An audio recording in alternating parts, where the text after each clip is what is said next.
Yo!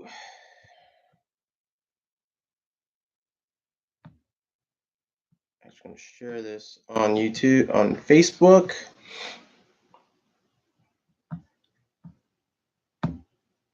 There we go. Post it on Facebook. Nice. All right. It looks a lot better when streaming here. I'll tell you that much. Yo, what's going on, guys?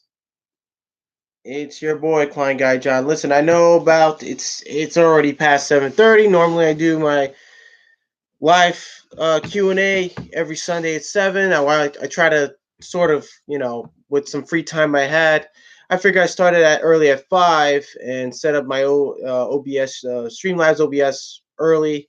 I had everything set up, and apparently it still gave me some problems, and I'm actually just going to install it and just do it straight up live. I really am sorry about the annoying notifications you guys have been getting. I clearly understand. It's just been so frustrating. Couldn't figure it out. Couldn't fix it, and I guess it's just not meant to be. So let's see what we got here for a real quick second. Okay. Whoa, there's a lot of. I'm on my channel right now. There's so many Sunday fun days. I gotta get rid of. Um. Oh my goodness, this is terrible. You guys must be like, what the F, Klein Guy John? What are you doing? What are you doing? All right, well, I'm going to fix this debacle. I don't know why I did that. I just don't understand why OBS decided to make multiple live streams for me. And clearly I was using one encoder so I can reuse but I don't know. It's so dumb. So dumb right now. So I don't know what it's doing. I'm streaming now. When? Nope. I'm cutting off all these events. Guys, I am so sorry. Didn't mean for that to happen. Yo, William Loken, what's up, buddy? What's going on? Sorry if it's a little loud in here. Yeah, man, I'm just done with Streamlabs, man. It's just not working. I just had a one-time deal with it online. It worked great when I first downloaded it. I had everything set up, never messed with the settings. It worked beautiful. And the second time around, it just gave me a bit of a hard time. I managed to get through it, but after a while, it sort of just went from slow to fast. And then last week, it was just not working for me. And then today, it was just not working at all. So it's really disappointing that, I really wanted to try it out. I had everything set up. I had all these scenes and everything from the Streamlabs OBS, but it just I did all the configurations. I tried to go over Chris Conkle Vlogs, try to help me out. I did all that what he told me, and still nothing, no results. So I'm just really disappointed at it. Right now I see a lot, and what it's done for me so far, it's just really wrecked up my channel. It's sent out a lot of my Q&As, today's Q&As. I mean, I got multiple Q&As. Like, whoa, what the heck? So I'm right now on the dashboard. I'm just trying to delete it. So just bear with me. I'm just gonna get your comments real quick, real soon. But yeah, I'm done with OBS. It's disappointing. Like I've seen a lot of you guys just use them. A lot of YouTube creators use them because it makes their channel more legit. And that's what I was striving for. I was just trying to make it a little more legit. I just got this laptop. It worked great. My laptop works great for everything else except for OBS live stream. So I guess it's just not there for it. It's not meant to be. So saw you streaming again. Send out another notification.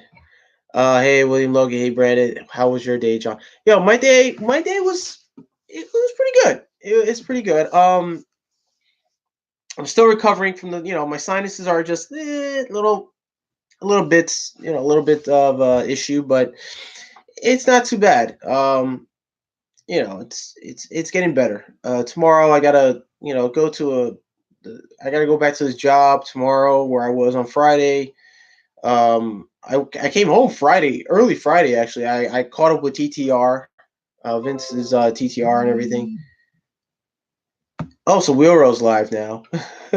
So he must have got really upset and said, you know what, like Klein guy, let me just take over and let me get everybody in my live stream and just like let me just make up for your screw up. So so I'm pretty sure he's doing that right now, or But you guys. Normally, I'm here on 7 o'clock. I try to do it early to sort of configure the whole issue with live stream on Streamlabs, but it's not working. So I'm gonna uninstall it.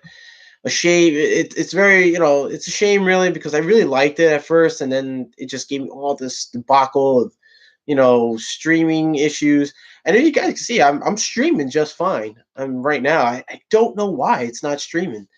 I'm looking at the CPU on my laptop and it's perfect. It's fine. It's great. And it's just not cutting it. I don't know what it is. So let's see here. Oh, what's up, guys? What's up, Brandon? What project are you working on this week?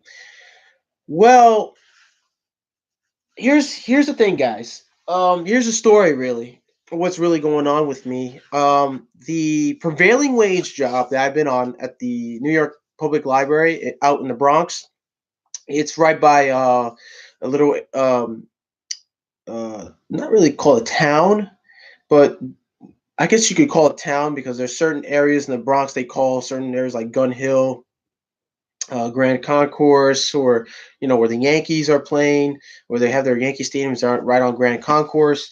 But where the library is located, it's close to Van Cortlandt, but it's in the town of Riverdale, Bronx. So um, I was on that for about 3 weeks, and they pulled me out of there because there's a lot of approvals going on, and there's a lot of issues now that I guess we worked really quick. We worked really fast on that job. It's a small library. It's not big.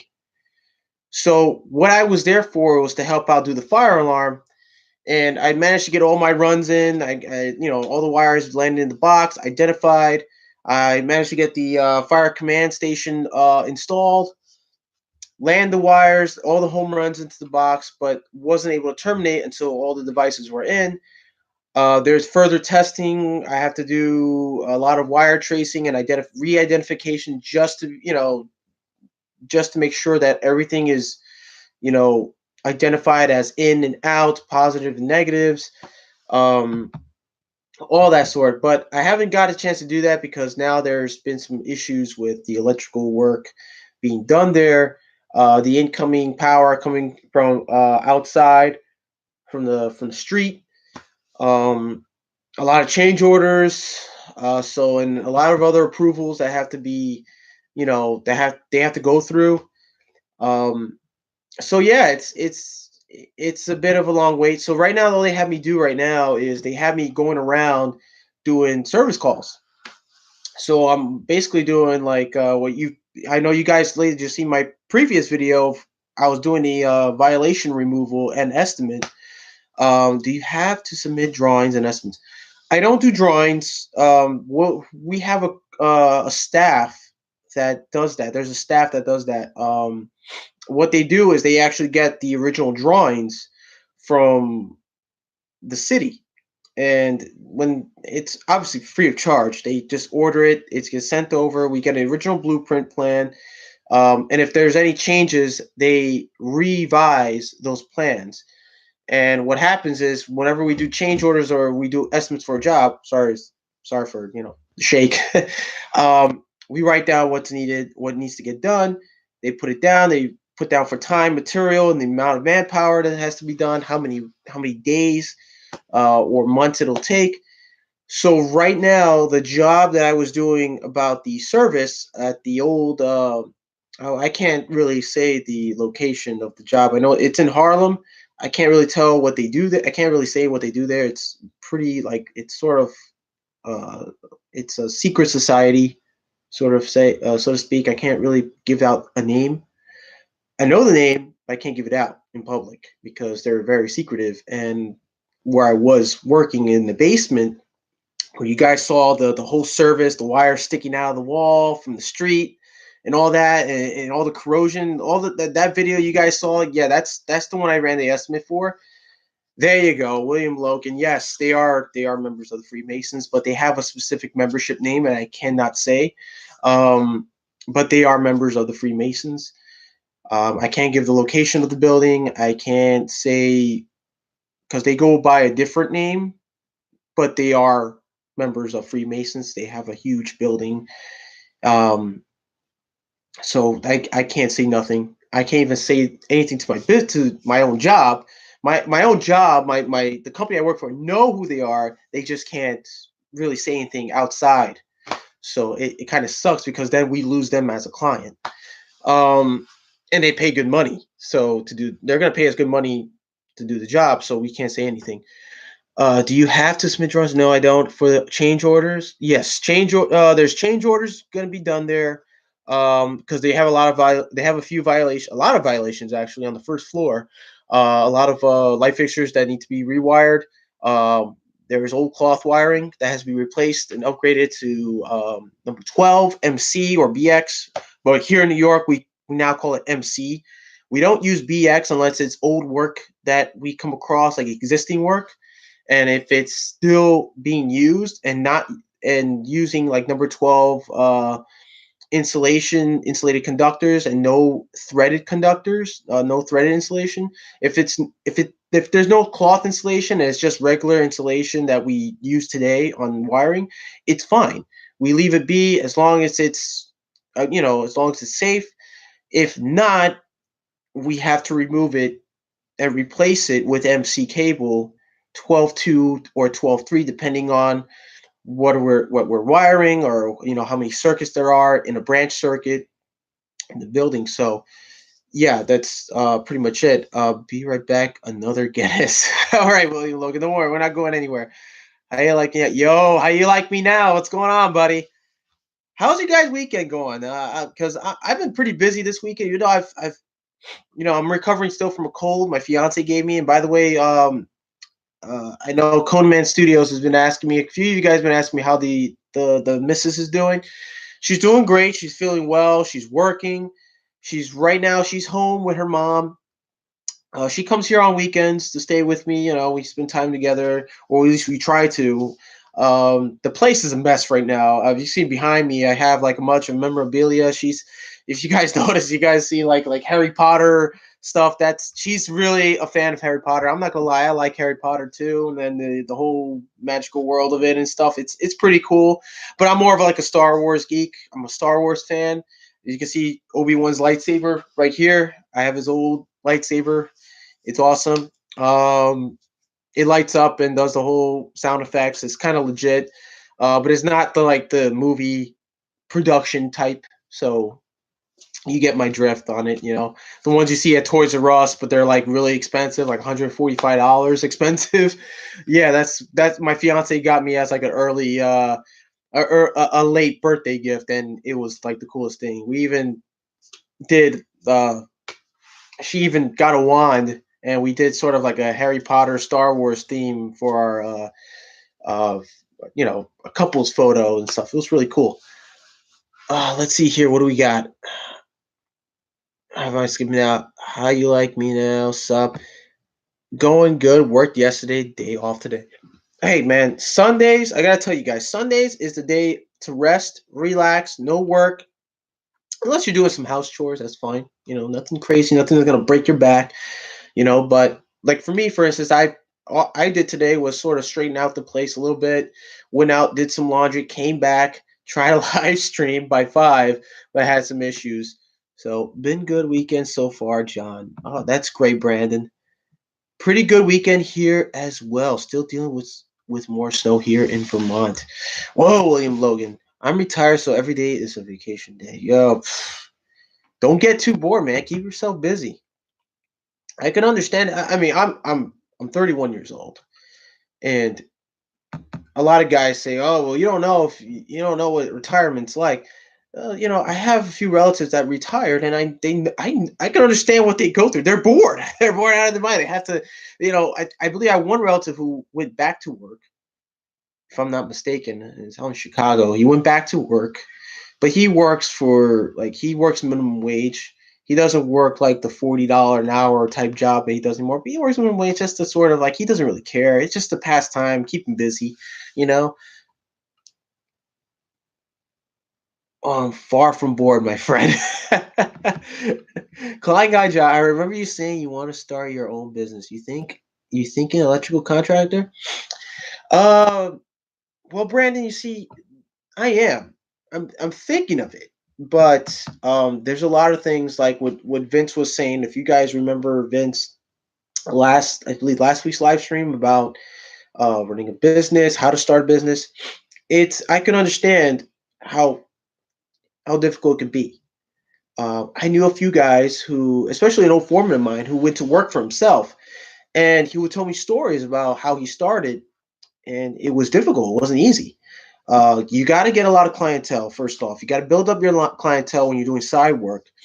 Make sure you're keeping up with your clientele. Keep them up to date with how your business is going.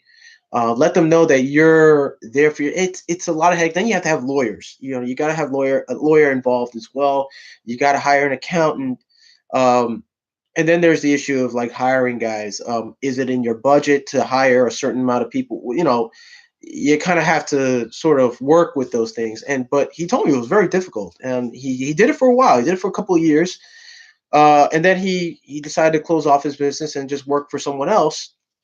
And he worked for a company he worked for now here in Staten Island.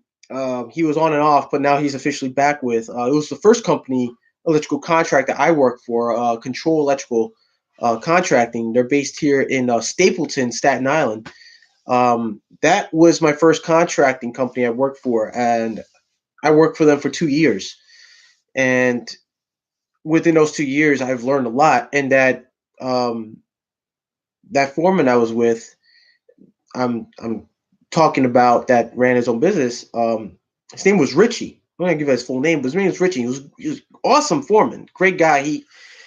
I believe he was the only one in the company, the oldest in the company I knew who was more experienced because he was also a member of Local Three, and I believe he's still with Local Three, and he's now the company that Control Electric is now part of a union. It used to be non-union.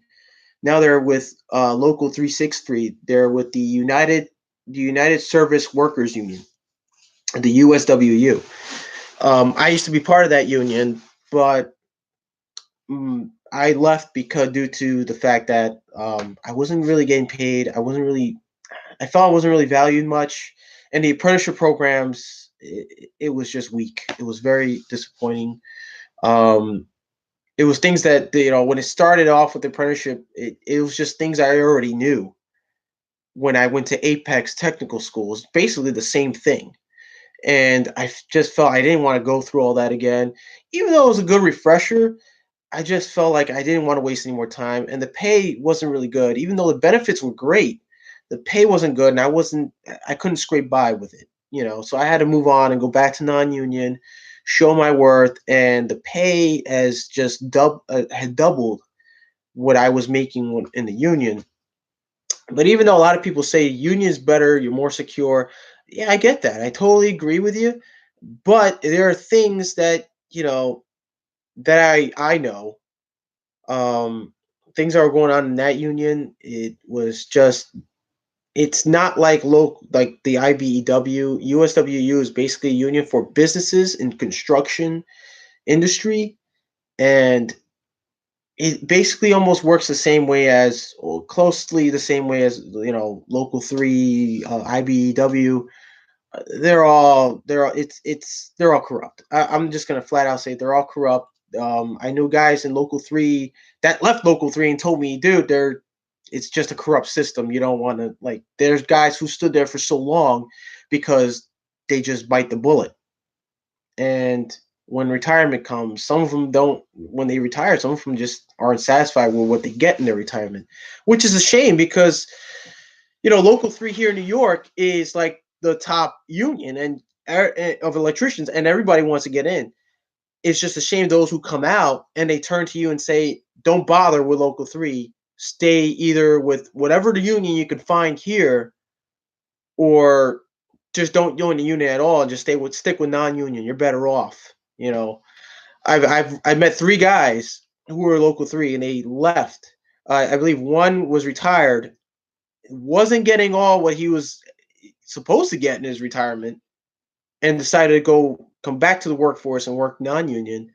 And he just told me stories of when he 30 years in Local 3. The guy was like close to the 70s already, and he's working. And he was telling me, like, kid, if you join Local 3, you're just signing your life away with him. Don't bother, don't be me. And he says, don't bother joining any union because they're all corrupt. They're all working for the mob. It's all the down low. The mob's all down low. They just taking money. They don't give a crap. And the reason why guys get like laid off early when they reach to becoming an M or an A mechanic, they won't work. They just get let go, or they just get sent home and say, yeah, wait a year or two. You're on furlough. And they just call the union and say, hey, there's any jobs openings going on, any work? And they say they don't get back to you. They don't, and it's a shame. And it's crazy. Like, I was like, wow. He says you're better off non-union because non-union, they always go for work, even though some non-unions you can find that have great benefits.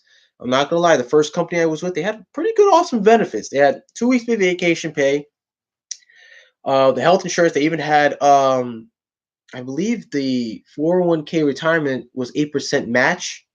They will match the 8%, which is I guess pretty awesome back then. But when we joined union, that was it. They went with the union benefits and such. So, but going back, sorry, I got carried away. But going back to that, yeah, I would like to run a small business, electrical contracting, both electrical contracting and HVAC. More of residential and HVAC, like mini split units, split system units, package units, and so forth. I'm not I'm not too big on commercial. I've done commercial HVAC in the past. It's it's all right, but it's just a little more. I feel slightly more complicated than residential, and and there are times you can go through some headaches in commercial. So I wouldn't go in business for a commercial HVAC, just residential and commercial electrical. So that maybe down the road when I'm trying to put some money away. It's tough here in New York to even come up with a business because you have to be licensed as well. So I'm going on I've already actually I'm 7 years in right now, so I have 7 years experience, but I'm still not qualified to take the electrical license exam as yet. I will need to have an additional. I believe I need to have an additional 5 years because I still need to understand also the industrial part of electrical. So I haven't done a lot of industrial electrical work. So I'm trying to get myself, or I'm trying to see if maybe possibly get into industrial as well. I'm sorry. Lots of hobbies, and I do side carpentry and cabinet job. Yo, William Logan, awesome, bro. You keep busy with that. That's great, man. Keep yourself busy. You let time fly. Earn a little cash. That's what's up. How you like me now says, how strict are the inspectors up there? I'm in Alabama, but most I run into are pretty laid back. Well, it all depends. I've only worked with one inspector, and he was pretty strict. Some inspectors here in New York City are very they nitpick a lot of things. But I can understand why, because it's all about safety, keeping up to code, and I totally agree. I agree with the inspector. I mean, I'm not if I do something, like if I put up a panel and there's something missing there, and he sees it and says, "Well, this needs MIGB, metallic ground insulated bushing." I'll say, okay, cool, my bad. I do it, All right, cool. And if he sees something that I don't know about, he'll educate me, and I'll be like, hey, the inspector. All right, listen. A lot of guys take an offense, especially a lot of electricians. When it comes down to an inspection, they would argue or debate with an inspector. Sometimes, sometimes, all the times, it's a winning battle. Most times, it's not. Um, unless you can prove otherwise in the code book, and it can't be just a 2014 code book. It would have to be the 2000, 2008 and 2000 code, because we go by the 2008 code here, but we have the New York City goes by 2011 amendments on the 2008 code. So we have to go by the 2011 amendment. And when we look up on that, that's what we have to go by, the 2011 amendments. We need to follow those amendment codes, meaning that it's what the amendments are, what is code for New York City here, New York City only, and we have to go by that. So basically, when we take in text of 2011 amendments, we have to put into the 2008, add it in, erase certain text and what have you, and just add in 2011 amendments to keep up to code with New York City here in the 5 boroughs. So if there's anything like, it's say, for instance, I know something and the inspector says, well, this is not right, and I turn around and says, well, that is right. He'll say, well, prove it to me. I could just whip out the amendment code book either on my phone, because I have the PDF downloaded on my phone, and I will show him, here, this is what it states. That's what I did. It should pass code. If he sees it, he'll go by his code. He'll call his office. They'll confirm it. And if it's approved, fine, it's approved. If not, and I have nothing to prove showing that it is by code, then it's his word against mine. So that's just how it is. Who did I miss now? Business, let's go down. But yeah, how you like me now? They're pretty strict. It some electricians out here I know some inspectors closely. They work with them closely and they know them. And there are sometimes they get paid, or they'll just be like, oh well, your work is good, so I'm not going to get you for that. There are some inspectors are like that. Some that are lazy. They just don't want to be at a job site or at a building all day checking every nook and cranny of each box. But there are some who are very, very detailed, who are up to they know what to look for, and they just are very, very, they're just very anal about it, about the work being done. Inspectors in both in New York, Williams-Logan inspectors in both New York and New Jersey are tough. They're very tough. You're absolutely right about that, William Logan. I was an elevator mechanic back in the day, 70s. I hear you, mate. Brandon says I would like to start a business someday too, Klein Guy John. Well, that's great, Brandon. You should. Hey, man, listen.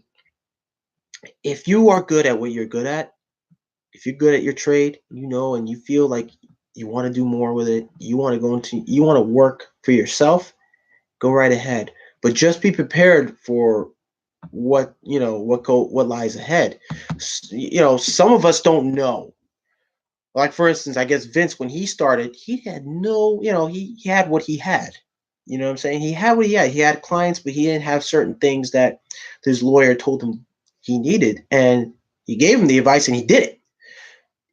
I'm pretty sure it wasn't easy, but he managed. He had to manage his way. He had tough times. He definitely probably had some tough times, starting up his business. And there were he had his lows and he had his highs. It's like that. It's like that with any business. Sometimes the business doesn't start out as great as you want it to be because your clientele is either small. You have small clientele, and you're not advertising as much as you want to, because advertisement costs money. So you try to advertise the cheapest way possible to get your name out there. And that's the tough part of working for yourself. And building out your business and what have you. So I can understand it. So it's something I would like to do, but I'm not ready for yet. I'm probably thinking maybe when I hit my mid 40s, 50s, whatever, because I'm trying to get as much experience as possible. What I'm trying to do with the company I work for now, I'm trying to understand the aspect of the business. And I gotta tell you, I love my job. I love the company I work for.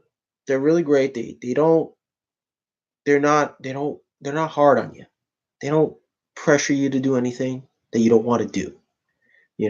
Anything that you feel that is a danger to yourself or to others, they'll completely understand. They'll follow. They'll sit down with you and over the phone or whatever and talk of come up with conversations, ways of like, how can we do this that way guys are safe. How can we, let's come up with some ideas. But that's what I like about the company I work for. They like to sit down and talk, or we talk on the phone and say, hey, let's come up with some way to do this safe, or better way of doing this, better way of doing that. It's not like some companies I used to work for that say, well, get it done, you get it done, figure it out, blah, blah, blah, like that, and then they hang up on you, or they just slam the door in your face. My company, only I work for, my employer, we discuss it, or we type emails and we come up with ideas and we brainstorm, and whatever is the best solution we feel is the best solution, we do it, we implement it,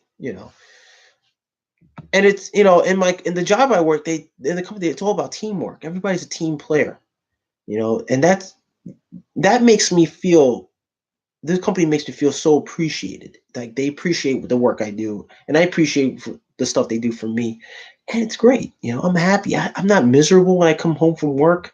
I mean, trust me, with the first company I worked for, I told you guys about, and the companies after, I just come home and I'm just like beat. I'm miserable. I was so.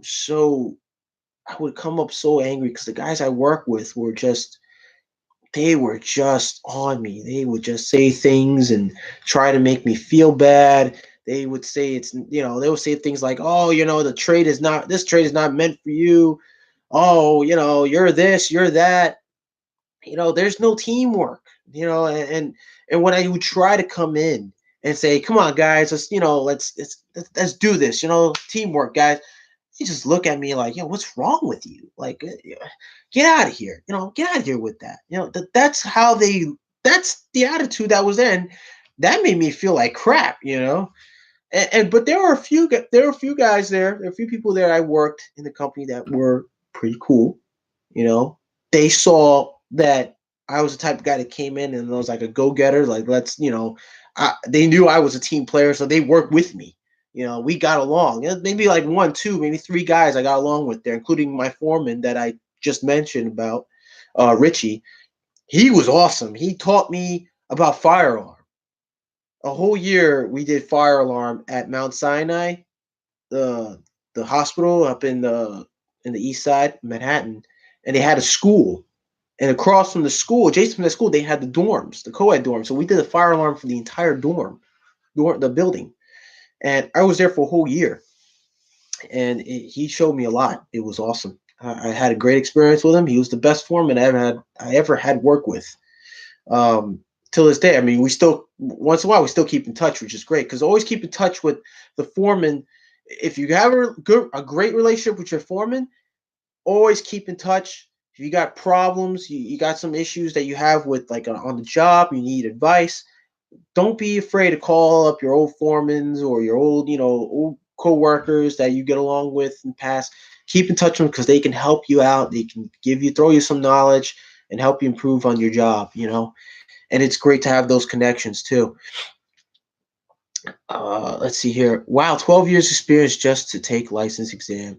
Well, technically it's a 7, but what they want you to do, Brandon, is, for one, they want to make sure that you've gone through an apprenticeship program or some sort of school.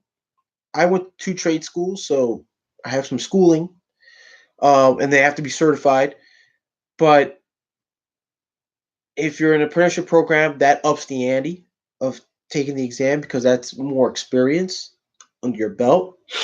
Um, You have to have at least, I believe, it's 5 years as an apprenticeship, 3 years as a mechanic, and 1 or 2 years as a foreman. And it's 5, 6, 7, 8, 9, 10. Oh, and then the 7 years as a journeyman. As you go as a journeyman, you go 7 years in as a journeyman. So that's a lot of years. So it's more than 12, to be honest. But they want to have that experience. Technically, the license, like if you want to be a licensed journeyman or contractor, you have to be 7 years as a journeyman to take the exam. So all the other experiences before a journeyman, they have to also be included. So once you go through all that and you become a journeyman or foreman on job site and become a journeyman, then you have to, from your first year as a journeyman all the way to your seventh year. That's what I believe. That's what they want. That's what they want to see on your rap sheet. So yeah, it's a lot of years to get that to do that. And I think I know actually the foreman Richie. He has a license. He's still a licensed electrician. He has 30, I think it's now 40 years experience, and he still works for Control Electric, the first company I worked for. He's been working for Control Electric for a long time. So, but you're not working. You still have to pay dues, and that can be taxing for sure. Well, when I was first time I was in the union with 363, the union dues were pretty cheap. It was basically it was $45 a month plus an additional $8. That was the worker dues. So it was every second of the month they would take out $45, an additional eight. The additional $8 was called workers dues. So you're paying like 50 something dollars and change, 50 and change. Which wasn't bad. I mean, everything else was just like the health insurance was great. It was free. Everything was awesome. The only thing was is just the pay. I mean, I had more than 2 years at the time under my belt, and yeah, it was a struggle. I mean, I was getting paid 13, 12 an hour as a second year apprentice, and before I got laid off, I was making $16 an hour. And when I got laid off, let go, and I joined another union shop, they dropped my pay to 13. So that I took a pretty staggering pay cut, and I was struggling, and I just couldn't stay. I couldn't just stick around anymore. I couldn't. I had to think about my student loans. I had to think about bills being paid, my phone, everything. I had to eat. So I had to leave and work for a non-union. 1 year, well, 12 years. California is 4. I'm nowhere near that. Whoa, Brandon, how many years are you, buddy? Yeah, I'm still many years away from being able to have to own my own business. Still have a lot to learn about businesses and the trade, and capital is always an issue. It's true. It's good to have. Listen, like me, I work for a company that's private sector, non-union, and I like working with him. I like my boss. My boss is awesome. He's a real cool guy. He's friendly to everybody. He's very. If you needed like advice, you call him. He's no. He wouldn't hesitate to give you advice. And I would sometimes in the past I would sometimes sit with him and say, hey, I don't understand how do you like I when I first started doing estimates for the first time, I didn't understand what way they did it. I knew a way that I would do it, but I didn't know how they, what I'm saying, what was their version of doing estimates. So I was sitting with my boss and he would show me, well, we do this, we do that. You write down what the issue is. You write down what the client needs. You write, what's the scope of work. So here's what needs to get done. Here's the time. Okay, how, you got to estimate how much time will it take to do this job? How many guys you need on a job to do the job? How many days would it take? He showed me a list and he even showed me sometimes the pricing. Now the pricing, when I go off do estimates, I'm just doing like basically a survey of what needs to get done, how much material is needed, how many guys you need on the job to do it, and how long it will take. The pricing comes in later. I submit my survey, my estimate of the job, and they have guys who price out the job. Basically, how long, how many hours, how many, the hourly rate, the time and material and stuff. They price that all out. I don't do the pricing because most of the time, most contractors send their guys with a list of pricing and they would have to study it. My job, they have guys like that in the office to do the pricing. I'm just there to survey and see what's needed. So that's basically what it is. Let's see here. Hey, the bear is here. What's going on, bear? Hey, man, I love the live stream last night. It was awesome with the kids and the fam. Yeah, man, good stuff, bro. Good stuff. Great live stream. I was up all night watching it, watching it. To be honest, I even in between I was even doing a short video, and I would just pause and then play in between to watch your live stream. It was a great job, man. I loved it. I love your channel, by the way, guys. If you don't know who the bear is, it's the Den of Tools. Check out his channel, the Den of Tools. He's got some awesome tool reviews and awesome, brief histories of like Home Depot, Lowe's, Harbor Freight Tools. He's even into like he's into like computer, I guess, in some computer systems stuff. If you got any questions, let him know. Check out his channel, subscribe, hit that bell notification because he's awesome. He's got a great channel. If you want to learn how to get your channel started as a YouTube creator, he'll help you out whatever you need. And that's basically what we're here for as well. If you guys have any help with starting off a channel, because I mean, you know don't be afraid to ask. We all started somewhere, and it's great to give out advice to other YouTube creators who are just coming up in the YouTube community. Like myself, I mean, I started out very slow, and I'm still sort of in there in between, but I'm still trying to stay committed to my channel and keep you guys up to date what's going on. But check out the Den of Tools. He's awesome. Great channel. Love the channel. Brandon says, "Hey, at Den of Tools." William Logan says, "You can't live in New York or New Jersey on anything less than $25 an hour." Well, to be honest with you, I'm living off $25 an hour right now, and it's a bit of a struggle. I'm not gonna lie, it is a bit of a struggle. Um, but I manage. I manage to get by. I manage to get by, and manage to save a couple of dollars here and there, whichever. I mean, you got to do what you got to do to save some money. But yeah, it is tough. $25 an hour is not. It's normally not. Something you can live on here. The at least amount is 28 to like $40 an hour. If you're making between 28 to $40 an hour, you're fine. I'm close to that, but I'm still managing with $25 an hour that I'm making.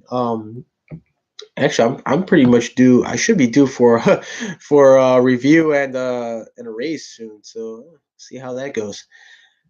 At Klein Guy Giant, Brand says I'm 20, so still got a lot to learn, buddy. Listen, I gotta tell you something. I was 25 years old when I first started the electrical trade. I was How was I? I was 19 when I started doing HVAC work.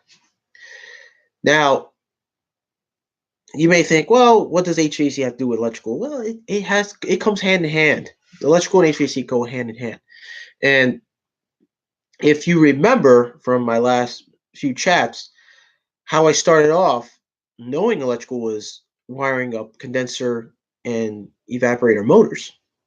And that's all I did as my first year as an apprentice, as a HVAC apprentice. All I did was, I was with a journeyman, and to be honest, I'm not going to give out his name. He wasn't really aware of how to wire up a condenser, and he was doing this for years. But he was originally doing it in Cuba. So when he came here a few years later, um, I guess he did a couple of wiring. He had trouble reading wiring diagrams and schematics. So I was trained when I went to Lincoln Tech. They trained me to read schematics and wiring diagrams, and I understood right away how to wire up condenser motor, and that's all I did: condenser motors, condenser fan motors, moving motors, rewiring motors, repairing some motors if I could. Um, basic troubleshooting skills. I got so into that, the electrical part of it, that I had a feeling that, maybe I could just step my game up in the electrical. And I did eventually after, going in and out of companies, getting laid off, getting hired, because here in New York, it's seasonal. If you're an apprentice starting off, you're not going to be so lucky. I've seen a lot of guys starting off as helpers. They would get into the job so much, they loved it, and then towards the fall, they get laid off and they got nowhere else to go. They'll call the companies. Like I was laid off and I was a year without work. And that time, a year without work, I figured I might as well go back to school and learn a different trade. So I chose electrical because I was so into wiring up motors and stuff. I wanted to just take it up to the next level. And that's what I did. I went to school and I was collecting unemployment. I was riding my bicycle over the Williamsburg Bridge from Brooklyn to Manhattan every day, even through the rain, sleet, and snow. It was no joke. I was collecting bottles and cans. I mean, my dad, I never told my dad this, and I don't think he wasn't even aware of it. He would tell me, "Oh, start collecting bottles," and I would kind of tell him like, "No, that's not my thing." But I did it anyway, and he didn't know about it, but I did it, and I made at least $50 a week out of it. It was tough. Like after school, I collect bottles, cans, bottles, and such, and I was just constantly collect cans, bottles, and every week on a Friday, at the end of the week on Friday, I take all my bags.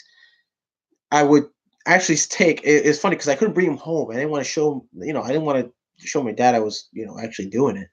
What I would do is I would find. I knew a place out in Brooklyn that I would leave all the bags. It was actually by the Williamsburg Bridge, believe it or not. I would. It was like a little small little abandoned shed, and I just throw all my bags in there, and I had a lock pad. And I lock it up to make it look like someone owns it or whatever. So it was abandoned. Nobody was using it, so I locked it up myself. Put a padlock, locked it up, and then Friday would come, and I just take all the bags. I go by near a recycling center, and I collect my money. So, and that's how I was doing it. That's how I was rolling it. I mean, it was tough, and you know, uh, that's how I made my way. I mean, sometimes I do some little side work, and I bring my dad along because he was the means of transportation. He had his own car, so I had, he helped me out in any way he could. So at the Data Tools, I emailed Harbor Freight to suggest a new store location in my city. Laughing out loud, says Brandon. Oh, wait, what did I got it running? Data Tools. Well, Data Tool says, "Whoop, I got it running." Not really, not necessarily. I'm using just the straight up live stream on YouTube. So I decided to just cut off Streamlabs completely. It just failed me. So I'm just gonna do my live stream straight from YouTube. So no more waiting, guys. I'm so sorry. Again, I want to apologize to everybody for keeping you guys waiting for the live chat. So but guys, go ahead. Ask any question you guys want to ask each other questions. Go right ahead. This is a place where you guys can hang out, ask questions, talk about whatever. You want to talk about video games, you want to talk about sports, you want to talk about the news. But let's not get too political on news because I'm not, that's something I just want to kind of steer away clear from, just to let you guys know. Politics, let's just sort of leave it to the side, for someone else to sort of deal with, because I'm things that are going on in the world right now. I don't agree on what's going on with whatever is in the White House. I have a lot of stuff I want to say, but I don't want to say it here and get people riled up on and try to make enemies politically. So let's just keep clear of the politics and keep with like tools and sports and video games and whatever. I don't care if you knit. If you knit, you make clothes, whatever. That's great. Go ahead. You're into fashion. Hey, here's a place you can talk about it. I don't mind at all. But yeah, Data Tools. I'm just gonna go straight to the live stream here on YouTube. So that's just what it's gonna be. Unless if there's another streaming software you use, and you can recommend, go right ahead, buddy. Send me a, leave it. Say, give, you can give it to me right now if you like. I wouldn't mind. The help would be appreciated if you know software that's better than Streamlabs. Uh, wow, hold on a second. I'm so behind on everybody in the chats right now.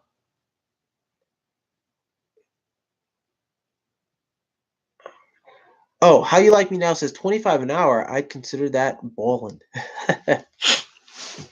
Well, believe it or not, 25 an hour you can get by in New York. It all depends on how you spend your money and what you spend it on. So you kind of have to really budget yourself. See, I budget myself. Literally, with just food, my student loans, bills. I try to conserve on things like heat, because I have electric heat, and if that thing stays on all day, forget it. My utility bill goes straight up the roof.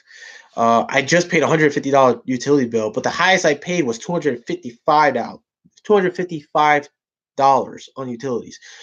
Just the Con Ed bill alone was just ridiculous because we were using the heat a lot during the I believe we had like a cold vortex here at some point a couple weeks back, or a few months ago, and we were just freezing. And my place gets really cold because we're on the ground floor. We don't have forced air heat. We have electric heat, baseboard heating. So it takes a while for it to heat up and keep the place warm, but we can't keep it on for too long because it really racks up the bill. So I have to keep in mind on that. Let's see what else. Okay, then we did that already. I read that. Highlighting says, I don't know if our top electricians make that. Where are you from? How You Like Me Now? Where are you from then? Let me know. William Logan says, where are you located and How You Like Me Now? Oh, he says, Alabama. Yeah. Yeah, I hear they don't pay that. They don't pay much. I think the top pay would be $18 to $20 an hour. I knew a guy who was originally from Alabama, and that was top pay there at the time. Originally, he was making top pay $21 an hour. That was the top pay. 20, 25 was unheard of from what he told me. So How You Like Me Now? I have heard of electricians making $100 an hour in San Francisco. Crazy. Whoa. Yeah, they make some good money over there. But it all depends on who you know and what you know. So, well, that explains it, says William Logan. At the Den of Tools, I watched some of the replay this afternoon. How You Like Me Now, says that William Logan. Yeah, I know. I only make $16.50. Support a family of 5 off of it, and we live fine. We live fine. Wow, that's pretty tough. Well, I guess it's because of the cost of living in Alabama is like everything's a little cheaper. I correct me if I'm wrong, but here in New York, if you come up here, dude, and you're like, you want a hot dog, you got to pay like $4.50 for a hot dog. It used to be, from what I remember, it used to be $1. Now it's like $4.50. It's like, whoa, like Jesus. Let's see what else. At the Den of Tools. Wait, Den of Tools says we are actually out getting yogurt for the Cubs, and the Cubs, but I saw your stream was live and just needed to stop in and say hi. Oh, thanks a lot, Bear. The Bear says hi. Thanks a lot, Bear. Brandon says, how's the weather there at the Den of Tools? Den of Tools says, just under 70 and beautiful. Wow, I wish it was 70 here. We only had 75 this Friday. That was it. Now we're back down to like the 40s and 30s. William Logan, at How You Like Me Now, that's a good wage in Alabama. William Logan says, good on you, and How You Like Me Now. Cheers. At the Den of Tools, at the Den of Tools, high of 18 and below 0 tonight here in the northeastern Vermont. Woo. Renaissance Man! Yo! He's here. I didn't even see him. Damn, Klein guy, you pumped me up for the week. Glad to hear there are still hustlers out there in the world. Bro, I'm still hustling. Believe it or not. I do a little bit of side work here and there. It's not much, but it's something. Here in the neighborhood, in my neighborhood, my landlord owns a few properties, so she sends me out and do a few things for the tenants. Most of the times the hot water heater is not working, so I go in and I adjust the heat and stuff. And there's sometimes their outlets they're not working. I just replace them, or I tell them, hey, just recently, actually a couple weeks ago, um, it wasn't here in the neighborhood. It was just a couple of blocks away. Somebody heard that I guess my landlord gave a number to a friend or former tenant who lives just a few blocks down, and they asked like if I wanted to check out their panel because they needed to upgrade or something. So I went there, and they basically have fuse pullers, old school fuse pullers. So yeah, I told him you got to upgrade. He wanted to sell the house in the future, so I said, yeah, you definitely got to upgrade if you want to get it appraised and inspected. Yeah, definitely get to upgrade. The wiring there was OBX, which is fine. It's not cloth or anything, which is great. They didn't have to deal with any cloth wiring. So I said, yeah, you can still use the BX here and there, and everything is, you got a ground, so you're good. You're good to go. You just got to replace a panel, upgrade. That's all you got to do. So I did that for him, and I made myself $300. Believe it or not, it was awesome. It was great. It was a great side job. Little bit of side. It didn't take long either. It only took me a day. So it was awesome. A nice guy too. Nice guy. Uh, Brandon says, "Hey, at Renaissance Man." William Logan says, "No politics." Renaissance says, "Rio Brando." William Logan says, "Hey, Red Man." Renaissance Man says, "Well, hello, William Logan." Renaissance Man says, "I remember going through summers without AC on." Bro, that's killer. Brandon says, "What projects have you been working on lately, Renaissance Man?" William Logan says, "I hear you there at Klein Guy John. I'm on a fixed income. Oh, excuse me, and I keep my thermostat at 58. Propane heat here is expensive." Whoa. I gotta tell you, now that you mentioned that, William Logan, I'm thinking, and I was just browsing through it last night at Acme Tools because they sell propane portable heaters, and I was just thinking of getting one.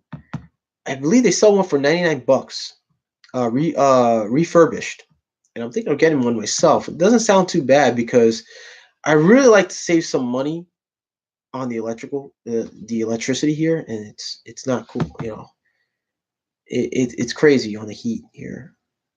So right now, I don't know if you guys can hear it. That buzzing sound. That's my electric heat that's on right now. So yeah. Renaissance man, hardwood flooring, open up an exterior non-load bearing wall, installed a 8-inch header. Nice. Yo, Ren man, yo, you gotta post some photos, man. I'd like to see the job, bro. Sounds really good. How You Like Me Now says, nah, you're right. My total bills are about 1,100 a month. Whoa. Whoa. Dude, 1,100 a month? You can get an apartment here. A studio for 1,100 a month. Jesus crud. Will Long says, I lived in the woods here in northeastern Vermont, literally. Wow, that sounds awesome, bro. I gotta tell you guys something. I would love when I retire. I mean, obviously, I can't do that here. Staten Island, there is some wooded areas. There's some really nice, beautiful areas in Staten Island, neighborhoods that are very close to the woods, to like the forest areas of Staten Island where deers run by and stuff. And it's really peaceful. It's really nice. I like to retire to something like that in the future. That'd be great. Uh, William Lowe says, sounds like a nice renovation at Renaissance Man. Renaissance Man says, yeah, I stay busy. Been fortunate. That's awesome, Ren Man. William Logan, I have a propane furnace. I wish I had a natural gas. Yeah, bro, you should switch over to natural gas because I mean it's just more efficient. It's way more efficient. I gotta tell you something because when I was my last year as in the HVAC, I was doing heating for Petro, and we were doing nothing but they were training me to tune up and troubleshoot oil burners, number two oil burners, and that's all these clients had were oil burning units, which were great. It was oil burning furnaces were good, or they're still good today, but it's expensive for the oil to be delivered. So we came across a few gas furnaces, and the journeyman I was with, he has no experience in gas. So I stepped in and I did some troubleshooting and I did some repairs, and he was like, "Look, kid, the floor is yours. You got this. This is not my forte." And I went in, and I gotta tell you, they're easier. They're much easier to repair. The parts are very easy to replace, very easy to troubleshoot, and they're just more efficient. They last. You know, they last for a good long time, depending on how you maintain them. So I say, dude, if your area, if you're zoned for gas heat, and there's a way, and you're able to do that, I'd say go for it. Go for it. It heats up your home a lot faster and easier, and you just easily just cut it off. And if you got ceiling fans around your house, switch on ceiling fans, and I tell you what, you're gonna get that recirculation of heat, bro. You'll be set. I tell you what, because baseboard hydronic gas heating and baseboard heating, like hot water baseboards through gas furnace, it's the best. The best. If you even got the old school radiators, oh, bro, those thermal units, bro, those old school cast iron radiators, they're the best. Till this day, they are number one heat. Those are the best heating money can buy right now. I would prefer a cast iron radiator than an actual baseboard. I mean, baseboard's great, but cast irons radiators are awesome. Steam radiators are awesome. I'll tell you that much right now.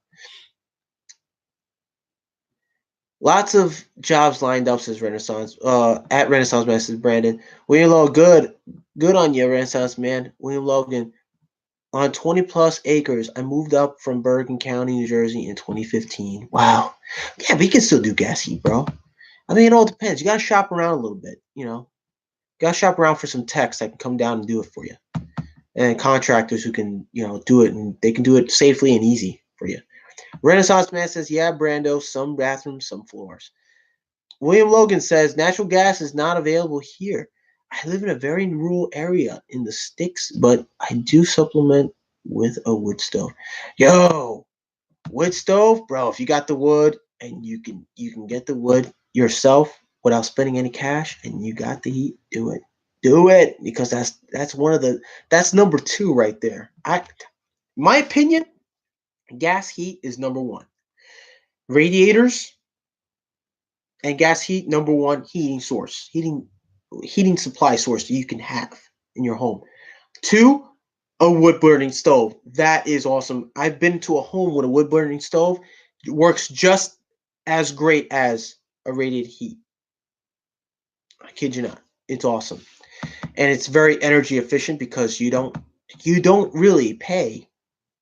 You don't really pay any utilities on that because it's natural wood burning. It's natural wood burning. I would prefer a wood burning stove than actually gas, because that's another utility you got to pay. So I would prefer a wood burning stove to heat up my own home, because those things are awesome, man. Oh man, I'm jealous. I'm jealous of you, William. But I do have a high-speed internet. Hey, there you go, buddy. That's all you need. Listen, that's all I'm using right now. Oh, guys, I don't have cable. I have internet only. And I have Showbox, I have Hulu, I have Netflix. That's all you need. That's definitely all you need. If you got an account with Stars or HBO, you're good. You're good. Let's see. Renaissance Man says, I just counted. I have 4 bathrooms to do. I don't know how I'm gonna get it done. Well, bro, listen. Renaissance Man, work at the pace you're working at, bro. Because I gotta tell you something. When you find yourself working at the pace you're working, you see that you get the job done faster and easier. That's how I see it. Let's see. What do you do for shower pans at Renaissance Man? Shelter, one-piece drop insulation. Mud, says Renaissance Man. Missed one. I have 5. William Logan says, that's a lot of bathrooms, Renaissance Man. Hey, I have a DeWalt tile saw for sale with stand, 10 inches, $200. Takes it. Wow, that's good, said Brandon. Brandon, if you live near me if you live nearby, I would probably buy that at William Logan. Codaman Studio, what's up, man? He's here, crazy man on the crazy train. He pops up crazily. You know, we're talking about the rapid Reverend Renaissance. The man Lowe's is on with Renaissance man. $200. Sheet. I paid $600 for my factory reconditioned one 2 years ago. Whoa, that's crazy. Well, anyways, guys, listen, check this out. I didn't really explain what's going on with what's really going on with me. First off, I did buy a camera, and I bought myself a tripod finally. You can see the camera here. It's a pretty cool HD camera meant for YouTube videos and such. 4K, it's pretty awesome. I love it. I'm already editing a new video about these two right here. The impact drivers that I have, especially with the Gen 3. And I don't know if Renaissance man, I don't know if you missed it, bro, but you could probably click on the link right here once this video is over and I get it all edited. If you want to go back to it, you can check out the link right here of the unboxing of the Gen 3, the supposedly Gen 2 one key that I was supposed to get repaired and redone. And it turned out I picked up a Gen 3, and you got to see the excitement that I got there. Everybody was watching about it. But check out that video if you can, if you want. But I will be doing a video that I'm working on about the necessity of having two different impact drivers with you on the job site, and how it benefits me and how it could probably benefit you guys in the field. Those of you who do, either electrical or carpentry or maybe you're just a handyman, or in general construction. So take a look out for that. And then my tool review, Tuesday tool review, I've just finished editing, and I've already got a schedule posted for 11 a.m. Posting for Tuesday morning. So, be on the lookout for that video. It's coming out on Tuesday morning at 11. A little early. Normally, I usually post it for 8 o'clock, but not a lot of you guys are up at 8 o'clock, so I figured I'd start posting videos a little earlier so you guys get a chance to watch them and, tell me what you think about them and stuff. Let's see here. Who did I miss just now? Brandon said, isn't that like $8, $850 new? No, Kona, hype man extraordinaire. Let's see. William Logan says, I paid like $650 for new for it in 2011 and no longer need it. Wow. That's wild, man. Let's see. Renaissance man says, I needed it. The shift to the large formatted tiles is real. Needed to get a large saw again. Renaissance man, too bad you still aren't in Jersey. I'd pick it up. Brandon, you mostly doing 12 by 24 tile? William Logan says, drinking Guinness and Bass Ale tuxedos heifer. Yeah, you're looking like Hugh Hefner there, William Logan. That's cool, man. Renaissance man, or 6-inch by 36-inch. Jeff Carty, what's up, everyone? Says Jeff Carty. Hey, Jeff Carty's here in the house. Yo, haven't heard from you in a while, Jeff Carty. How you doing, buddy? How's your weekend going? Did you take a course for apprenticeship by Mike Holt? Says, how you like me now? No, I didn't actually.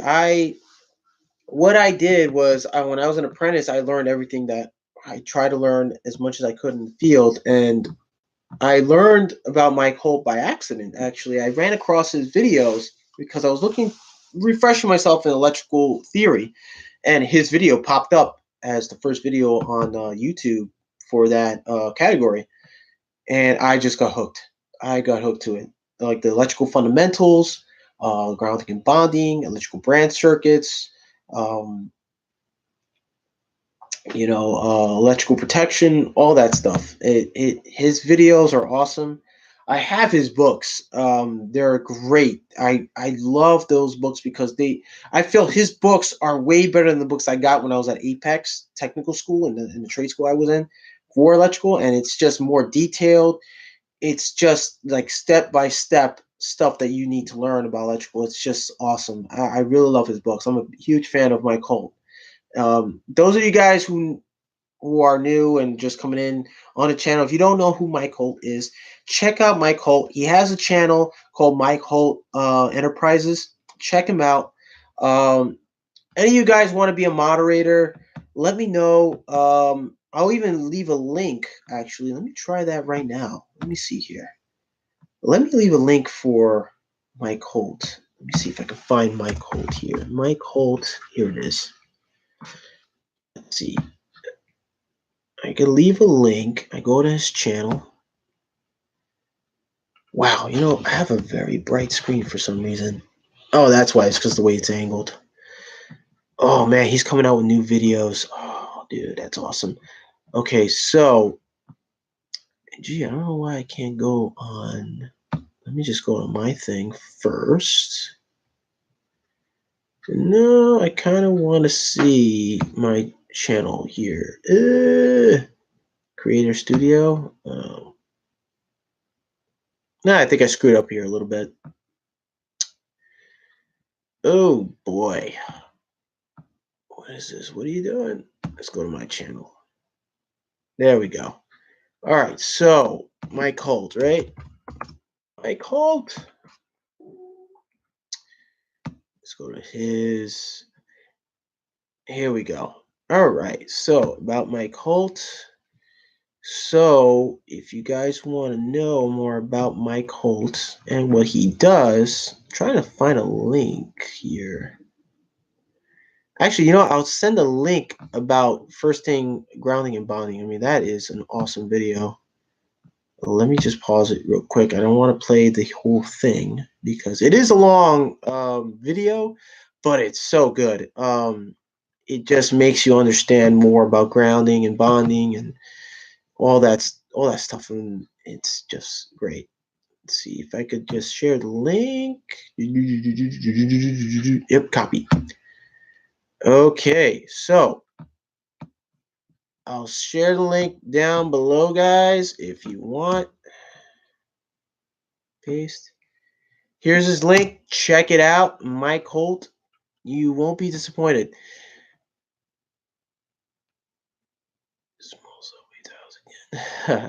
Are you looking for old electrical books? I have some of my dad's. Well, here's the thing, Cohen, man. That would be great for a first time or sort of like an apprentice or whatever, but you got to keep the dates up. We got to keep up to dates because some of those books may be out dated. So check the publishing of that book, and because nowadays they're revising all these, you know, everything in the electrical industry is being revised every 3 years. The code book, there's a new code book that comes out. Like for instance, this year, they came, not this year, but last year, 2018, they came out with the 2017 code book. It's new. It's right after the 2014. So think about it, 2014, 15, 16, 17. Now they come out with 2017 NEC code book, which stands for NEC stands for National Electrical Code. That is the main Bible for everything electrical. So anything that deals with residential, commercial, and industrial electrical work, it's there. Now, please keep in mind, guys, if you are interested in buying the NEC code book out of curiosity, or you just want to know a little bit more about electrical code, understand the NEC is not an instructional guide. It's not an instruction manual book where it teaches you electrical. It just tells you what's code, like in, you know, in residential and commercial and industrial. It doesn't show you how it's done, doesn't show you how to do it. It's just states code and articles and what to look for, you know, what to do and what not to, basically what you're looking for, what not, you know, what not to do. So just keep that in mind. It's not an instructional guide. So a lot of people get that confused, and they tend to pretty much mess up what they're doing electrically. So let me just raise this up a little bit. That's a little better. All right. So Ackline Guy John says, "How you like me now? I just finished my first year. That's what they had us going through." There you go, buddy. Listen, always remember, dude, your theory is first. Understand your theory because it will come in handy later down the road. It has for me when it comes to load calculations and branch circuits wiring, loads, um, you know, basically your percentage of loads that you can't go over anywhere. You can't go over 80% of your load and what have you. It's a lot to take in, but it'll be useful later down the road when you're working on job sites. Especially you have to know your Ohm's law. That is very important, and it's always good if you carry. Let's see here. Actually, I can show you what I carry. This is I don't know if you guys. I think I showed it to you guys last time, but it's brand new now because my old one got stolen. But here's the book. This is the NEC NFPA 70 2014 NEC code book. I purchased this for $45 on Amazon. Very lucky for that price because normally they sell this book, it's like $160 or sometimes $125. But I got very lucky. I bought it with the tabs. The tabs are great, but understand that if you buy this book and you're living in like Jersey or different states, or if you're living here in New York, understand this book the text in this book will not apply to where you're living. So you have to go by your state code or your town code and take those amendments or codes and implement them here to the book. If you have the 2011 book, 2008, implement it, write notes on it, just so that you're up to code in your city or your state or your town or what have you.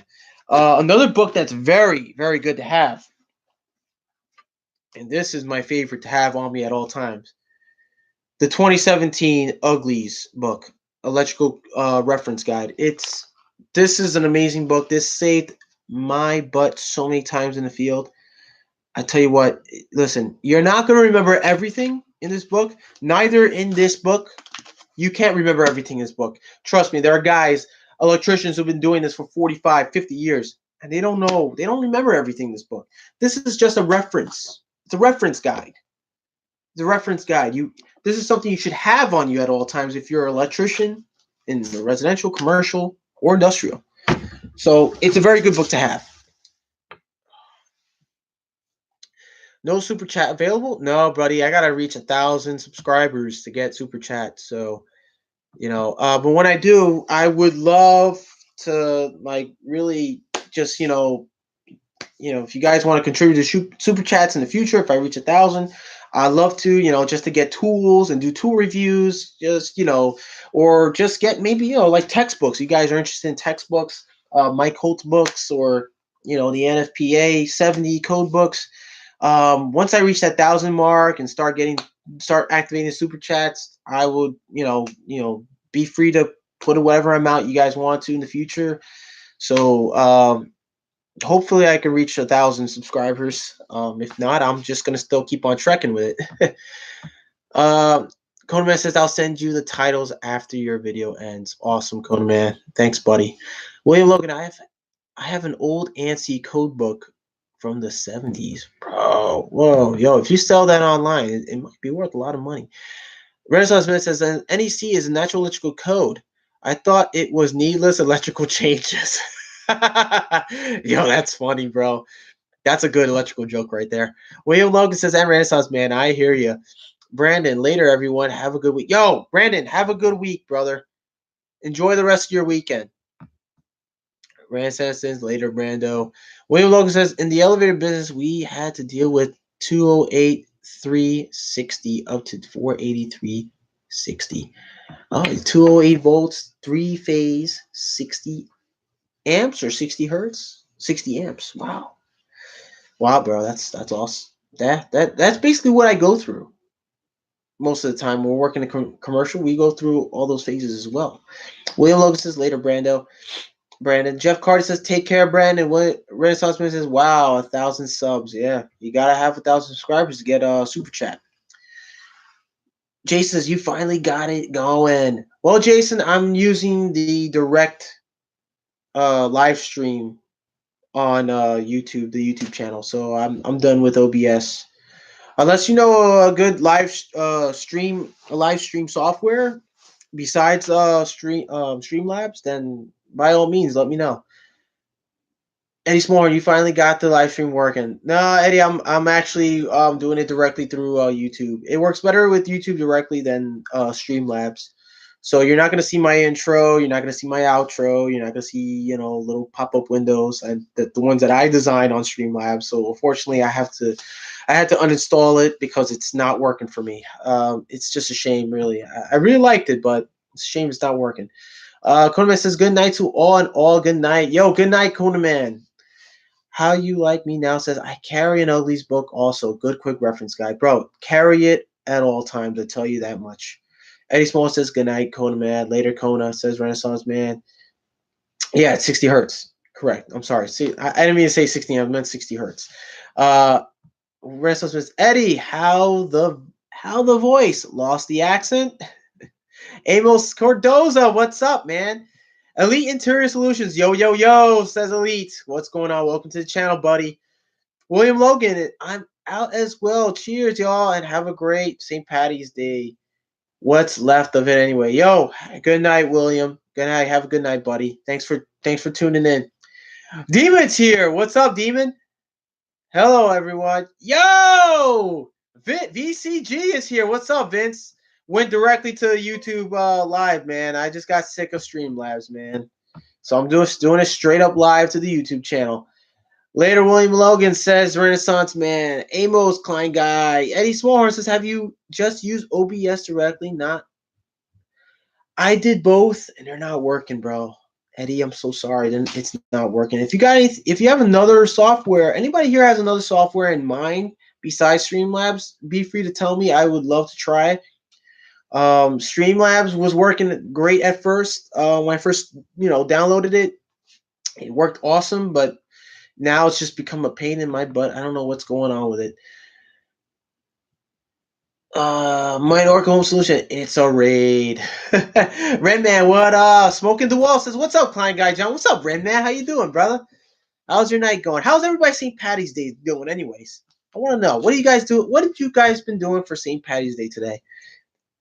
Audubon says, Klein Guy raid. VCC says, good to see you. Got it up and running. Well, I didn't get. It's not Streamlabs, so you're not gonna see an intro or an outro or any special effects. So I'm just using just the straight up live stream. It works better straight up live stream because I have used it in the past before. I just decided wanted to try live Streamlabs because a lot of the YouTube creators are using it, but it only worked one time for me, and it's been giving me a pain. It's become a pain in the butt for me ever since. William Course, subscribe to your channel. Thank you, William Course. William Krause. Thank you so much, buddy, for subscribing. Stephen Lee says, what up? Amos says, William Logan. EGM Demon says, we're low rate. Wheel row raid. Hey, Klein Guy, what's up, Wheel row? See ya, says VCG Construction and William Logan. Yo, Elvis. VCG, how you like me now? Says VCG. Sorry, what? How you like me now? Says VCG.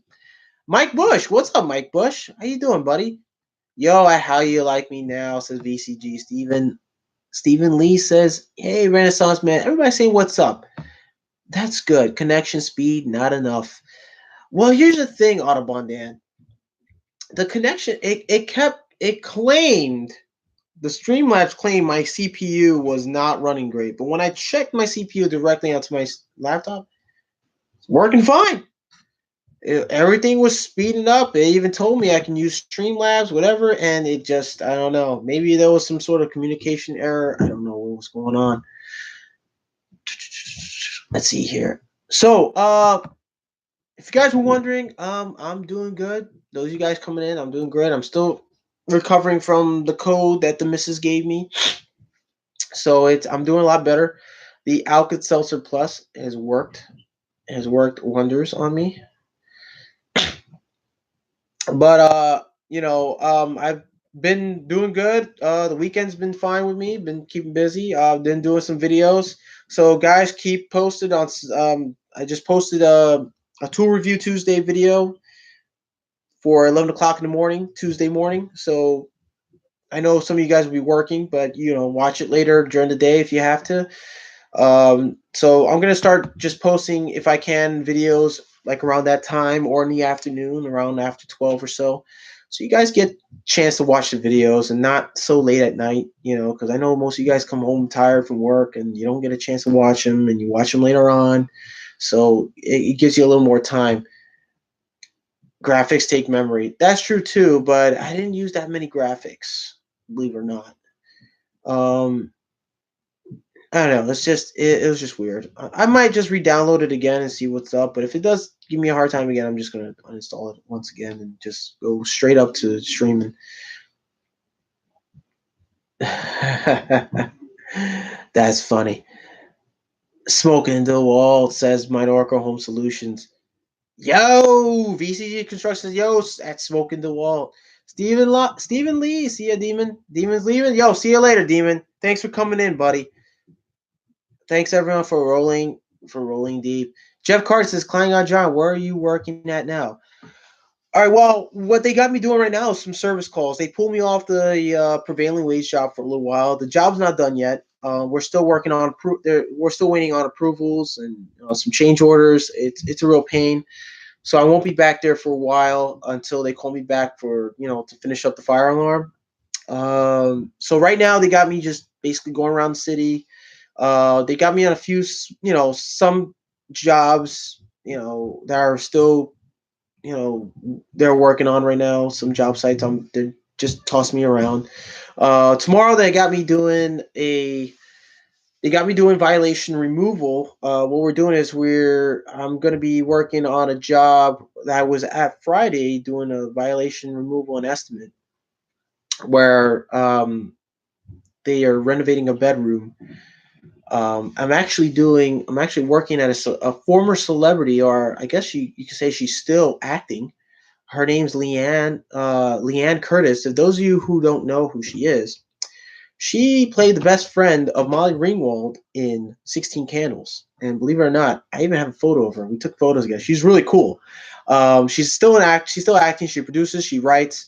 Um, I'm actually we're helping renovate her mother's bedroom. She suffers from Alzheimer's, and I can really because I have a grandmother who suffers from Alzheimer's, and the bedroom is being renovated because of there's some violations in there that they want to fix before the building inspector comes, and I'm just there doing the electrical part of it. But she wants everything to be back the way it was, but everything just up to code. So that's going to be kind of difficult because she doesn't want her mother going in and just freaking out because that's what happens. They'll remember one particular thing. People with dementia and Alzheimer's, they will remember one particular room or object and that familiar with, and if they see a change to the environment or something or anything like that, they would go nuts. They'll go crazy. They'll be worried. They'll panic. That's just how it is, and it's really sad to see someone who suffers from dementia and Alzheimer's. My grandmother suffers from dementia, and the woman I'm working with, whose mother suffers from it as well, and it's very sad. To see a relative go through that. And Lan is awesome. She's real cool to talk to. She's funny. Um, my fiance was really, she thought it was really cool that I met her, and because she loved 1980s flicks. I told her she loved 16 Candles, and when I showed her a picture of her, my fiance was flipping. She was like, "Oh my god, that's so cool! Like, where did you meet her?" And yeah, but I'll be working at her place tomorrow. We're gonna fix up some of the electrical there, and then I have another service call I have to go to. Not sure if I can just check it out. Let's see here. Yo, Conan Man's brother-in-law's birthday's today, so he's doing a live feed there, huh? Live stream. That's cool. That's awesome, man. Let's see. I'm scheduled over there.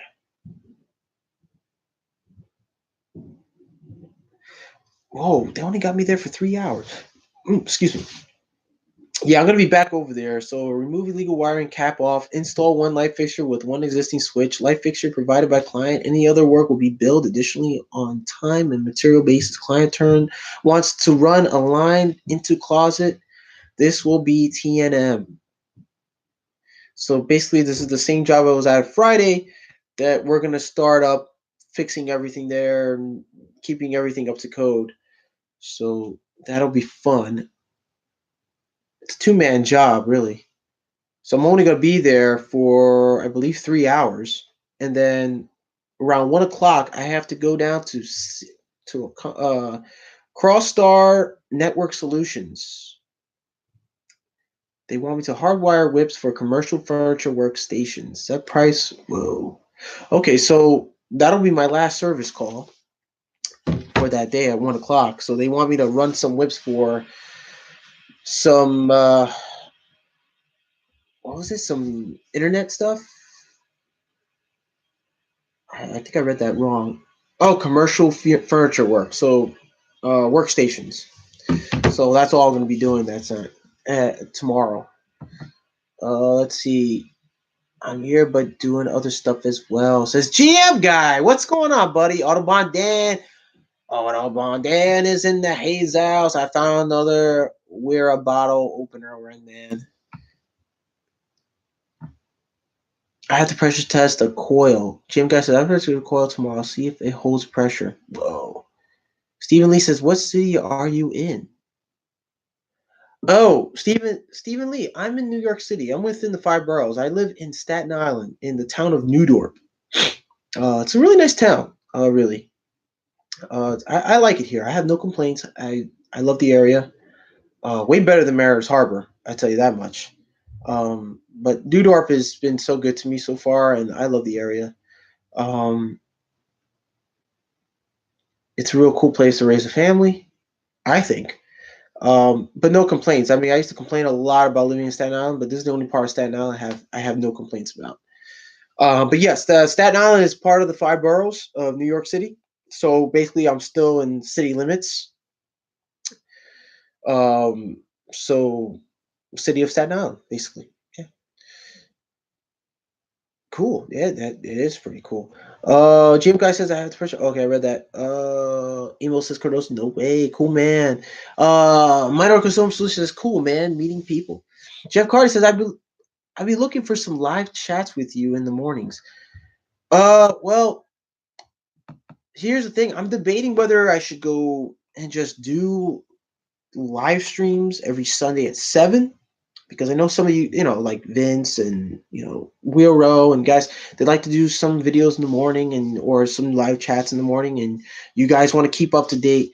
And I'm trying to fit in a little scheduled time slot, broadcasting time slot here between these guys and all the other creators, so that way I don't impede their live streams or anything like that. I don't want to take away your viewers and such, but it is it is what it is. I mean, but I'm trying to stick with the 7 p.m. thing. But if you guys like me to be doing live streams in the mornings, I wouldn't mind at all. Just let me know. What do you guys think? Would you guys rather have me do live streams in the morning better, so that way you guys can keep up to date with things and keep up with everybody else, or just you prefer me to do late at night, like 7 p.m. to 9? It's 9 o'clock right now, so I should be I should be getting off. Um, let's see. Let me guys know. Let me know what you guys prefer. I won't mind to do either one on a Sunday. Ring my bathroom job is TNM. Gave them ballpark. Oof, that's awesome, man. That's awesome, bro. Klein guy, just roll with it, man. That's what we have to do, brother. Yeah, bro. I mean, I don't mind the service calls. I really don't. I like doing service calls. I learn new things every day on a job. On a service call or on a job site. Work is work, I say, and you take what you can get. You know. Oh, sorry. I'm skipping to everyone's. Oh, sorry. How You Like Me Now says, I like those wheel row. Get all the OT I can. Stephen Lee says evenings. Emil Scudero, How You Like Me Now? Emil, Stephen Lee. Okay, so Stephen Lee says evenings. So I guess 7 p.m. time slot is good. But what do you guys think? Whoops, almost knocked into the camera. I see Milwaukee and VCG in the background. Oh, there it is, the hat, the VCG hat. Yeah. I love that hat. Vince, if you're watching, buddy, I love this hat, man. I call it my going out hat. Like whenever I go out with the missus or whatever, I just put on the VCG cap because it's just a comfortable cap. I love the design and everything. I love it. I love the color, the black and the red. It just matches my Milwaukee jackets, both the red and the black. It just matches it, dude. It's awesome. Yo, anytime, bro. I love the hat. I love those the snapping hats. They're great. They're my favorite. I mean, if you guys see me lately on my videos, sometimes I wear the all black cap. This is like my tradesman cap. This is the cap I go out, do work, job sites, and do my videos. Sometimes I wear the Klein Guy John hat that I got. If you guys see, sometimes wear it on my videos. Whenever I do, I don't wear them on live streams. Sometimes I do. Some of you guys see me wear them on the live streams. Um, but yeah, VCG Construction that's the go-to hat whenever I go out to eat, hang with the crew, the guys, and hang with family. I love it. Hey, I'm helping Vince advertise. Do you guys? I think I actually ran into a guy at the shop right, and this is hilarious. He used to live in Pennsylvania. He used to live in Allentown, and he saw me wear the VCG cap. And my fiance wasn't there at the time, but she walked. I don't know what she went out to get, but I was shopping there. We went to food shopping, and there was this guy who lives in the neighborhood. He says, "Oh, VCG, I heard about them. I know these guys." And I said, "Really? You seen their channel?" And he goes, "What channel? They got a channel? What's that?" And I said, "Well, they're on YouTube. VCG Construction have a channel on YouTube." He goes, "Really? Well, I used to see his truck. I used to live in Allentown. I used to see his truck like half the time. I live here now in Newdorf." And I was like, "Whoa, that's what a small world." Yeah, look at that, Vince. You got a guy who knows who you are. He knows who VCG Construction is. That's awesome. And you're not too far away. You got guys from PA who live here now, and they know who VCG Construction. I had a few people say, "Yo, you watch his channel?" I say, "Heck yeah!" It's like, "Yo, watch the collaboration I did with him. It's awesome." To the TTR, and they go, "Oh, you did collaboration." I'm like, "Yeah, it's great. I had fun." So yeah. How You Like Me Now? Be harder to tune in on during the day. Okay, so okay, all right, Stephen Lee. That's right. About 40% of my work is service call based. It's nice to move around a bit throughout the day. That's true. It's good because you got to look at it this way. Service calls are great.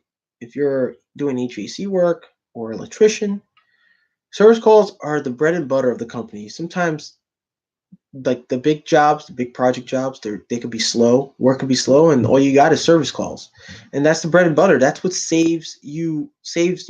that's what saves the company from going out of business. Sometimes you make money during the slow work months, and it booms. Sometimes you're booming with service calls, and you need a lot of guys who do service calls. Some guys don't like electricians, especially electricians. They don't like Not a lot of electricians like to do service calls, believe it or not.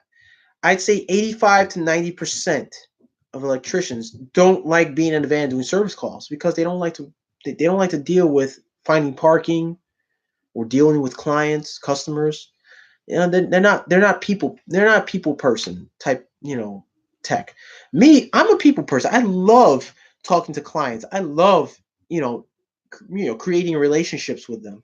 It's great because sometimes they would call you up and they say, "Hey," they'll call the company, say, "Hey, I want Jonathan to come down to do. I don't want no one else. I want him. I'm more comfortable," because they're comfortable with you. They build a relationship with you.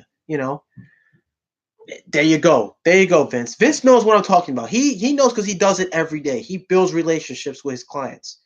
You know, Sometimes other companies I used to work for, I used to work closely with their clients. And what happens is whenever I get laid off, they try to get me back. They'll like, hey, they'll call and say, hey, you know, where's Jonathan? They say, well, he's not with us anymore. We let him go. The first thing they do, they hang up on them. They call me. They got my number. They call me. And I'm like, all right, hey, no problem. What do you need to get done? And I have clients to this day that I still work with from previous companies I used to work with because they like the work that I do for them. They're more comfortable with me because they build that relationship. We have a relationship that they don't want to break because they make the company money through me. And if I'm not working with them and I'm not around, they have my number. I give them my number just in case. Hey, you need me on a weekend to do a little small little side work, or if you have a relative looking, let me know. Here's a number. You need anything, let me know. Dude, they call my old employers. They say, hey, what? They say, no, he's not with us anymore. We had to let him go. What can we do for you? They hang up on him right away. They tell me they hang up on him and they call me up. It's crazy. I laugh sometimes, like, whoa. But it's a good feeling. It's a good feeling because you feel like you feel dependable to them. You feel valued, and it's just that you have a relationship with them. It's like you're building a family. It's like what Vince says, you're family. That's what it is. And I have at least 6 clients. I wouldn't. Oh no, I wouldn't say. At least right now, I have four or five clients. Actually, not 6. I take that back. 4 or 5 clients that they still communicate with me, and they still have me come by and do work for them. Because they don't want other people other companies or other electricians. They don't know. They don't know how they work. They see my work. They say, "Oh my God, it's awesome! You do such a great job." I do professional work. I don't do half-ass work. Because half-ass work doesn't get you anywhere. You just lose clients. And then people don't trust you to do work for them, because then they spread the word and say, "Hey, I know a guy who does awesome work. Here's the guy here's my guy." And the recent job I did, pretty big job, not big job, but big, I would say big job myself, that I undertook as my first sort of contract job. I took an AC job. I was doing, if you guys remember what I did, is I don't know if I remember, I posted videos about it, or those of you who caught on to my Facebook Live, I did live videos on Facebook. If you go on my Facebook channel, Jonathan Rodriguez, that's my name, Jonathan Rodriguez, check me out on Facebook. You'll see the live videos I did of the job. I had to install 3. Was it 3? It was 1, 2, 3. It was 4. I'm sorry. Let me take that back. I had to install 4 3-ton split Daikin units, AC units, at a warehouse for a alcohol distributor. And I built a relationship with him and his partner, and it was great. I had to keep him updated. I always kept him updated what the work I was doing. And I tell him, hey, listen, I did this today. I'm going to come back tomorrow. We're going to do a few hours on this. I used to bring a friend of mine who I worked with as well, who helped me out, and we just get the job done, and I always had to post him updates of the job and tell him how far we finished, how far we're up to on the job, how long to expect the job to be done. And I even had, at the end of the job, I had extra copper tubing. And I wasn't that type of guy that said, well, there's an extra unboxed rolls of copper tubing, I want to take it and cash it in myself. No, because that copper tubing was paid for by the client. So what did I do? I took that copper back to the supply house and got the refund. I got a refund for that copper, for that material. And what did I do after? I gave that money back to the client, because that's his money. And you see, when you do that, when I did that, he looked at me and said, whoa, where's this? What's this? I said, this is money you gave me for material. The other half you gave me after the job was finished. So here's the money back for the material that wasn't used. Dude, right there, he trusted. He couldn't believe it. He didn't even know that there was leftover material because I'm an honest guy. I'm an honest worker. If I'm going to take your money, I'm going to use it on material, and whatever is not used, I'm going to get that money. Whatever I didn't use, I'm going to get money back for that and give it back to you because that's your money. And if you do that, I tell you what, you're going to build such a bond and a relationship with them. They're going to want you to come back. And sure enough, a month or so later, they called me back because they had a leak issue, a water leak issue. One of the sump pumps, the quarter-inch tube, plastic vinyl tube, was leaking, and it was right after they had the spray foam guys come in and do spray foam all around their warehouse, their 90 square foot long warehouse, because they needed to keep the warehouse cool for their alcohol. Along the way, when they were spraying, somehow they cut the tube and it started leaking water when the condensate pump was pumping out water. So I fixed that issue, and it was a quick $195 plus material along with it. It was 195.50.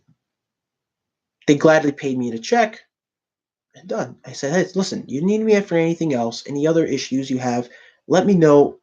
I'll be there for you. And that was it. You got to have good work ethics. Correct. Willrow's right. You got to have good work ethic. You got to be honest with your clients. Okay. You got to get them to trust you that you could do the work. It's all about just honesty, trustworthiness, and guarantee of the job, because then the word gets out. They see such great work, they're going to start calling you, saying, hey, I'm going to refer you to this guy or her or him. That it brings more work. Guiro says, my problem is I usually spend a little more on job to make it easier, or I wanted better product budgets.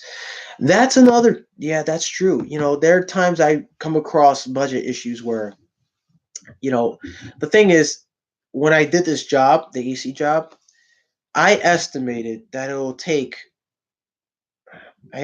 total of, I believe it was $3,258, if I'm correct. That was the total. The materials, the work, time, material, work and all that. And the hourly rate, of course, and under promise, over perform. There you go. Yeah, you can't under promise and under promise and over perform. Yeah, that could be an issue. But also you can't always promise a client. You gotta guarantee, or if you can't guarantee, you gotta talk to the client away like, listen, I can't guarantee that this could get done, but we're gonna do the best we can. That's my line. Because then they can understand, like, okay, I know where he's coming from. He's going to do his best. They're thinking he's going to do his best to get it done. And if not, maybe we can come up with a different solution. It's just all about how you talk to the client, how you can build a relationship, and how you can get the job done, and come up with ways to get the job done faster and easier. And just basically showing your professionalism. That's all it is. Good work ethics. Jester91 says, just trust is very important. I have a few contractors that I trust completely and award work to them many times without bidding it out. Just because, hold on, there we go. Just because, what was that? I'm sorry, I just lost track. Just because I know they give me fair pricing and do great work. Jester boom, says Will Rowe. Oh, what did I just do? I clicked on something I was supposed to click on. There we go. Hey, String Bean's here. Cheers, everyone. Cheers. You too, String Bean. Right back at you, buddy. So, yeah, that's basically what I go through, and my own clientele. It's I just love doing that. I just love building that relationship with clientele, because I don't like to promise them anything, because then promises are meant to get broken. So what I do is I either say I guarantee or I can't guarantee, because it just keeps, if you say you can't guarantee, It just means you can find something, you can work something out. You can come up with a better idea, a better solution later down the road, you know, to get the job done. Because you don't want to leave the client you don't want to abandon them because you said, I can't guarantee this job will get done, but we'll try to get it done the best we can. You know, don't go off saying that. Find a way, find a solution, find a secondary solution, find a plan B before you can put out a plan A. It's always good for that. You always have to have a plan B or plan C. I like to come up with a plan C. So I come up with 3 solutions. I always tend to just sort of overanalyze things because through experience you can have trouble doing it the first and second time, but in the third time could be the charm. So, but yeah, it goes. It's all about trust. It's all about honesty and professionalism. Those are 3 key things I go by. And if you don't believe that, then you're just crazy not to believe that at all. So, but let's see here. Yo, have you guys heard about? You probably have or have not, but heard about the Milwaukee Supercharger because that thing looks like a beast, man. That thing looks huge. Like I am like totally hooked to seeing that happening right about now. Like I can't wait for that to come out. What up, Jester91 says VCG Construction. Jester91 says Vince Street Bean says Amos Cardoza. Yo, wow, what was I gonna say now? Oh, yo, I didn't even show you guys that I bought some new equipment, by the way. Now that I'm doing some videos, I upgraded to not just only this laptop, I've upgraded for a tripod, and if I can just get it out, I don't think I can get it out from here. I upgraded to this little guy here. Cool camcorder. I like it. It came with a remote control, which is pretty cool. It's got a little, sound mic here, a little boom mic, which I think is awesome. Plugs into the back of the camcorder. It runs on a AAA battery. It has the HDMI output. It's got the USB microcharger. It's got Wi-Fi. I even downloaded the app to use it remotely. I haven't tried it on live stream chats. I mean, I'm still trying to figure that out. I mean, it's got really good HD quality picture to it. So I just recently did a video. And you can see you guys. Oh, look at that. Oh, switched. Yeah, it switched. There you goes. So I just recently did a video on these guys over here, and with this little guy, and the quality looks amazing. I love it. I really love it. Yeah, bro. I don't know, Vince. I might be coming down with this. I'm debating whether I should take this or just my phone for the TTR we're doing on the 12th. You best be getting that Bulldog ready, bro, against my Bulldog Extreme. So gotta get some concrete slabs, some cinder blocks. Gotta get those ready too, bro. Gonna break through some cinder blocks and concrete and cement. But definitely, I'm just considering bringing this along. I don't know. Maybe I'm better off with my phone. Maybe I'll just go live stream on my phone. Better off with that. I haven't tried this. Like, I don't know if there's a feature. I mean, I've read the instructions. I don't think it said anywhere featuring like doing live stream like a webcam type camera. And I've seen people use a camcorder and use it on live streams. That's pretty cool. But I'm trying to get the gist of that, try to understand how that works. I thought you were bringing the concrete down with you. Well, I mean, hey, if you want me to,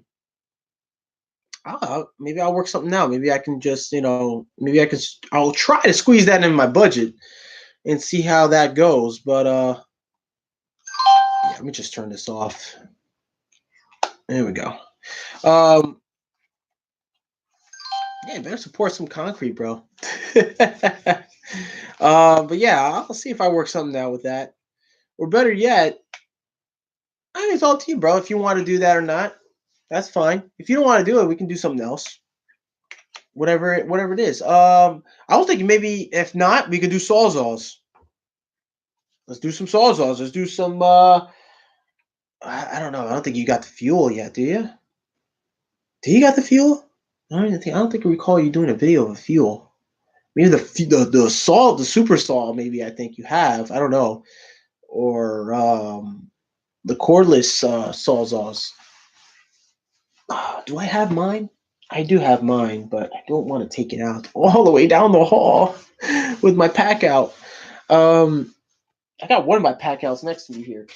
But yeah, if you want to do that instead, I think that would be more interesting. We cut through some 2x4s or whatever, steel, pipe.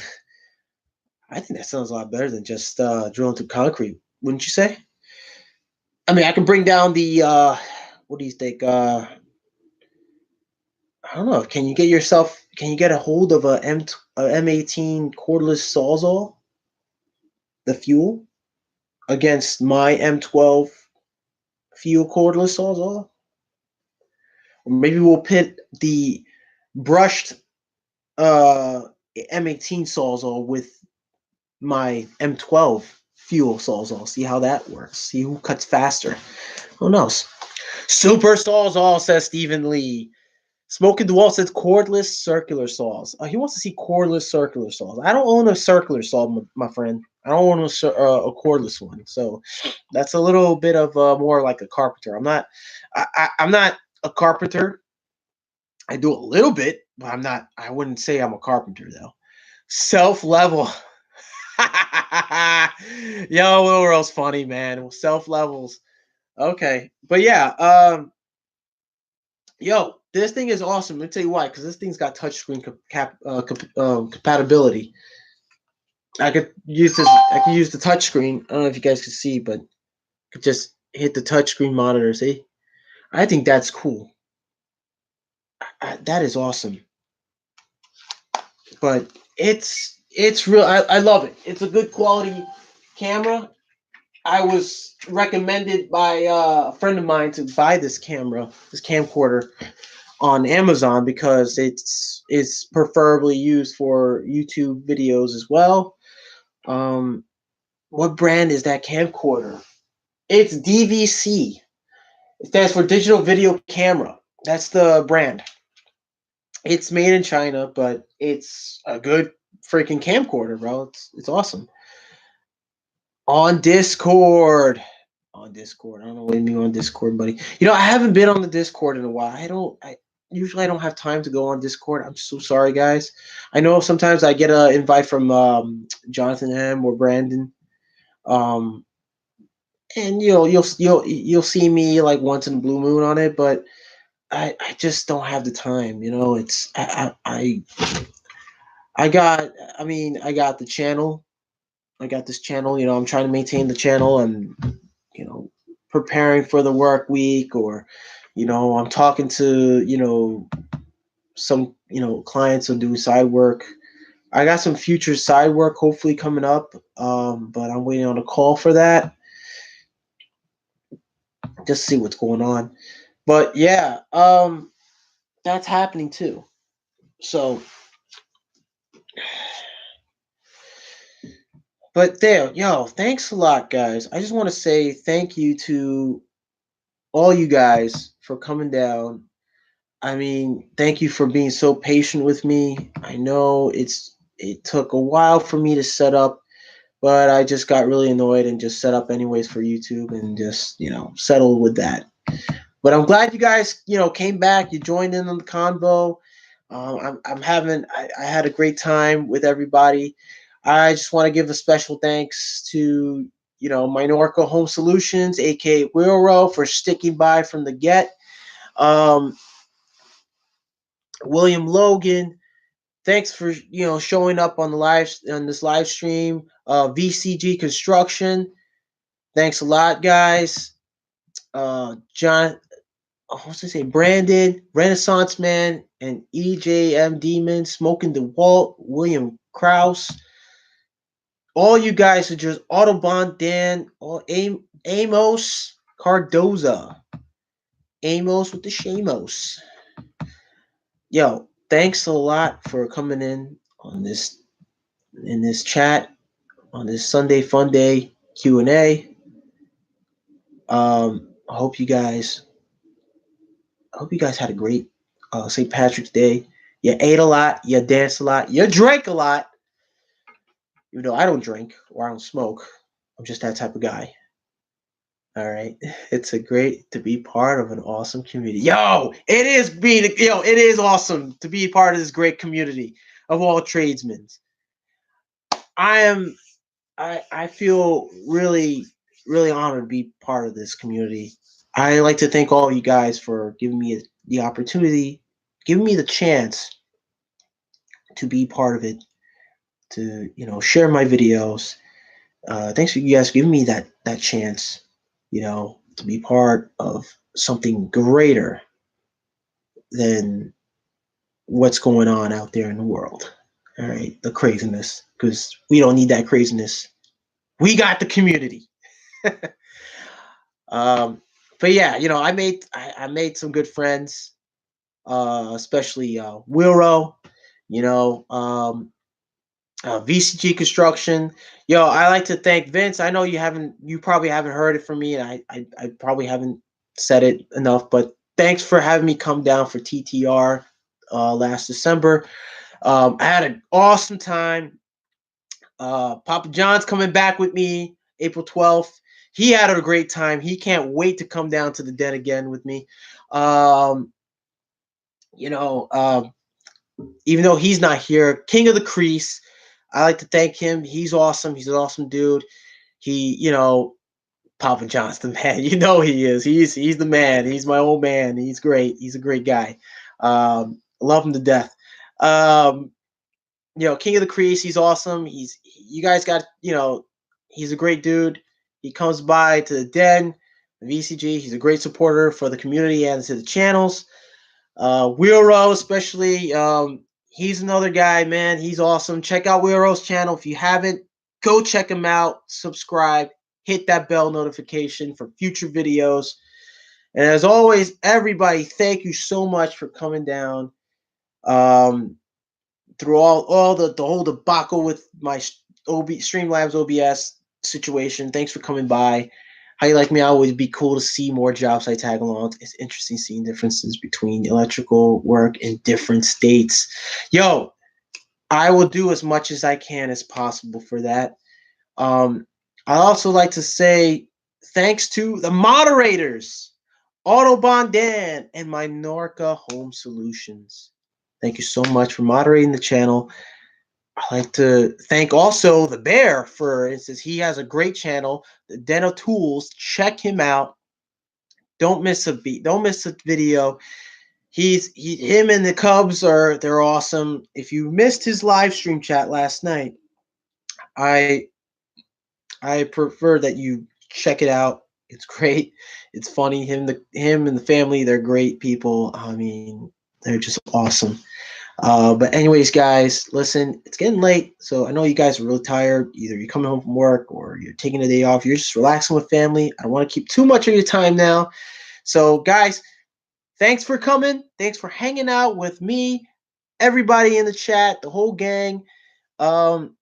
Take care of yourselves. Always remember, wear your PPEs, safety glasses, safety gloves, safety boots, hard hats, and safety gear, and your harnesses wherever you may be working on the job site or in the client's home. Be safe. Watch each other's backs. If you're working with a fellow tradesman, no matter who or what he or she may be doing, electrical, plumbing, HVAC, watch each other's backs. Because just remember this: we may work different trades and have different lingo and technology and terminologies, but we're all building this country together. Always remember that. Till then, guys, take care of each other, watch each other's backs, and as always, I'll see you guys on the next one. Have a good night, guys.